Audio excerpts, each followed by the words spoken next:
नूतन और संजीव कुमार हिंदी फिल्मों में कभी ना भुलाए जाने वाले एक्टर हैं। जाना दिल के अरमानों का लुट जाना। मेरी भीगी भीगी सी पलकों पे रह गए जैसे मेरे सपने बिखर के। दोनों बेजोड़ अभिनेता और शानदार इंसान थे। के लिए रजामंद कर ली मैंने एक लड़की पसंद कर ली। संजीव कुमार बिल्कुल गैर फिल्मी बैकग्राउंड से आए थे। उन्होंने अपने टैलेंट, जबरदस्त एक्टिंग और कड़ी मेहनत से फिल्मी दुनिया में अपना मुकाम हासिल किया था। जबकि नूतन के खून में ही एक्टिंग शामिल थी। उनकी मां शोभना समर्थ अपने जमाने की बड़ी स्टार थी और पिता कुमार सेन समर्थ दिग्गज फिल्म डायरेक्टर और कवि। लेकिन नूतन का अपना अंदाज भी जबरदस्त था। वो इतनी खूबसूरत थीं कि बालिग होने से पहले ही उनकी फिल्में सुपरहिट हो गई थी और जब वो फिल्मों में स्थापित हुईं तब तक न केवल उन्होंने शादी कर ली थी बल्कि एक बच्चे की मां भी बन चुकी थी। ये दोनों कलाकार एक साथ ज़्यादा काम नहीं कर पाए क्योंकि दोनों के बीच बढ़ती नज़दीकी ने नूतन की शादी टूटने की नौबत आ गई थी। दोनों की नज़दीकी से नूतन के पति को शक हो गया था। फिल्मी मैगजीन में दोनों की नज़दीकियों पर गॉसिप छप रहे थे। इन्हीं गॉसिप के चलते नूतन परेशान हो गई थी। तभी फिल्म के सेट पर एक दिन वो घटना हो गई जिसने नूतन और संजीव कुमार के बीच स्थायी दीवार खींच दी। नूतन ने सरेआम संजीव कुमार को चांटा मार दिया था। यह घटना आज भी चटकारे लेकर सुनाई जाती है जिसमें लोग तरह तरह की बातें करते हैं, लेकिन हम आपको खुद नूतन की वो बात बताएंगे जिसमें उन्होंने खुद बताया था कि उन्होंने संजीव कुमार को चांटा क्यों मारा। तो इस वीडियो को आखिर तक देखिए।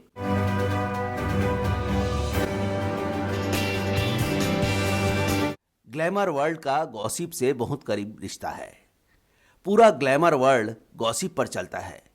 कुछ गॉसिप सही साबित हो जाते हैं, लेकिन ज़्यादातर गॉसिप कोरी बकवास या यूं कहें कि कल्पनाओं की उड़ान और गप्पबाजी होती है। जब एक्टर मैच्योर हो जाते हैं यानी फिल्मी दुनिया और ग्लैमर वर्ल्ड में उनको अच्छा खासा वक्त बीत जाता है तो वो गॉसिप के साथ रहना सीख जाते हैं। लेकिन कभी कभी कोई व्यक्ति इसको सीरियसली ले लेता है और रिएक्शन देते वक्त अपने ऊपर कंट्रोल खो देता है। यही हुआ था नूतन के साथ।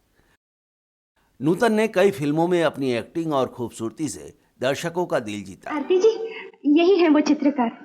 देश भर में इनकी धूम मची है। मैंने तो सिर्फ 1000 रुपए महीने मना। नहीं। पहले उनके और शम्मी कपूर के बीच अफेयर था। शम्मी कपूर उनसे शादी करना चाहते थे लेकिन ये हो नहीं पाया। आज हुआ तो दिल का मिलन, आज मिला धरती से गगन, हो जाकर। इसके बाद नूतन ने 1959 में नेवी ऑफिसर रजनीश बहल से शादी की। शादी के बाद उन्होंने फिल्मों में काम नहीं करने का फैसला किया था, लेकिन बेटे मोहनीश बहल के पैदा होने के बाद भी उन्हें एक से बढ़कर एक रोल मिलते रहे, जिसके चलते नूतन वापस फिल्में करने लगी। मैं तो भूल चली बाबुल का देश, पिया का घर प्यारा लगे। ये साल 1969 की बात है। नूतन संजीव कुमार की एक फिल्म देवी की शूटिंग हो रही थी। नूतन स्वभाव से शांत और गंभीर रहती थी। वो किसी से ज़्यादा घुलती मिलती नहीं थी। फिल्म देवी के सेट्स पर वो अकेले रहना पसंद करती थी। उनकी ज़्यादा किसी से बात नहीं होती थी। इस फिल्म में उनके को स्टार संजीव कुमार थे जो एक जिंदा दिल इंसान थे। तो शूटिंग के दौरान ऐसे मौके आए जिससे नूतन की झिझक टूट गई। फिर संजीव कुमार और नूतन की बातें होने लगी। जल्द ही दोनों अच्छे दोस्त भी बन गए। ये फिल्म कलाकारों से जुड़े किस्से छापने वाली मैगजीनों और पेज 3 कलाकारों के लिए एक बड़ी खबर थी, क्योंकि जो नूतन शूटिंग पर चुपचाप रहती थी वो संजीव कुमार से हंस हंस कर बातें कर रही थी। तो खबरबाज पत्रकारों ने इन मुलाकातों के बारे में बढ़ चढ़कर खबरें छापना शुरू कर दिया। गॉसिप का ट्रेंड देखें तो किसी के अफेयर शुरू होने, रिश्ता टूटने, झगड़े और मारपीट की गॉसिप सबसे ज़्यादा तेजी से फैलती है। तो संजीव कुमार और नूतन के बारे में भी खबरें तेजी से फैलने लगी। नूतन पहले से ही शादीशुदा थी तो इन खबरों में और भी तड़का लगाया गया। हद तो तब हो गई जब खबरें आने लगी कि नूतन अपने पति को डिवोर्स देना चाहती हैं और संजीव कुमार से शादी करना चाहती हैं। धीरे धीरे ये बात जब नूतन को पता चली तो वो बहुत गुस्सा हुई।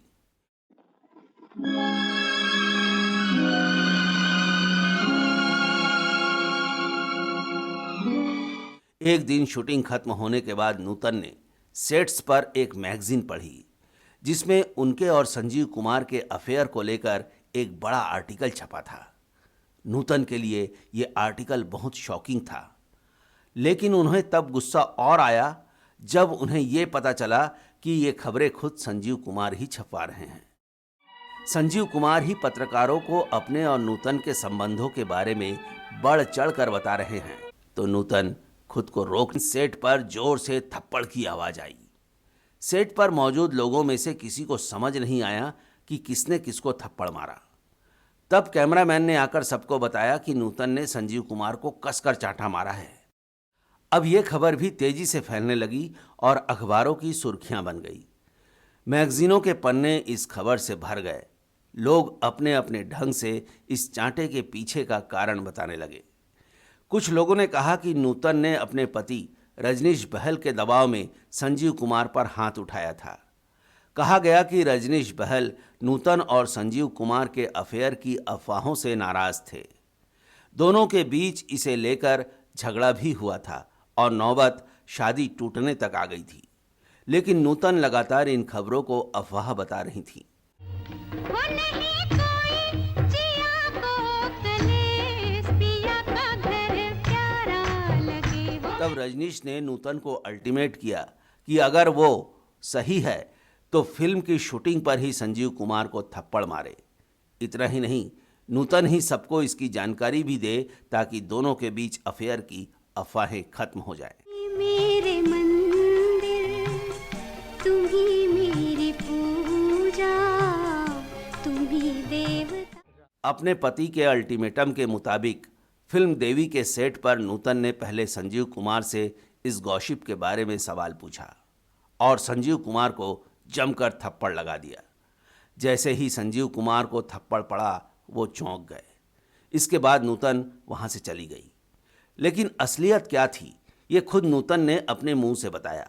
उन्होंने इस घटना के 3 साल बाद 1972 में एक मैगजीन को इंटरव्यू दिया जिसमें उन्होंने कहा था कि संजीव के साथ मेरा रिलेशन बहुत अच्छा था।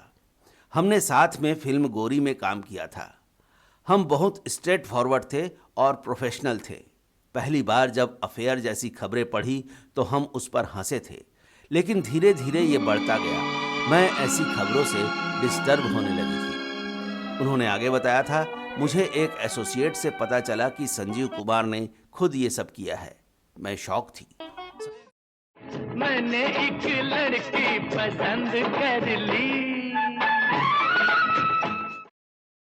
संजीव कुमार ये दावा कर रहे थे कि नूतन अब उनके साथ रहना चाहती है और अपने पति से अलग होने की तैयारी कर रही है। वो अपने बेटे मोहनीश बहल को भी पति से अलग कर अपनी कस्टडी में लेंगी। ये जानकर नूतन का पारा हाई हो गया और उन्होंने संजीव कुमार को थप्पड़ मार दिया। नूतन ने यह भी कहा था कि उन्हें अपने एक्शन पर कोई अफसोस नहीं है। थप्पड़ के बाद से नूतन और संजीव कुमार के बीच तो दरार पैदा हो गई, लेकिन दोनों ने अपनी इस तल्खी को काम के आड़े आने नहीं दिया। इस घटना के बाद दोनों में बातचीत तो बंद हो गई, लेकिन उन्होंने फिल्म देवी को पूरा किया। ये साल 1970 में रिलीज हुई। तो दोस्तों, आपको ये वीडियो कैसा लगा कमेंट करके ज़रूर बताइएगा और इस वीडियो को शेयर और लाइक भी करिएगा। धन्यवाद दोस्तों।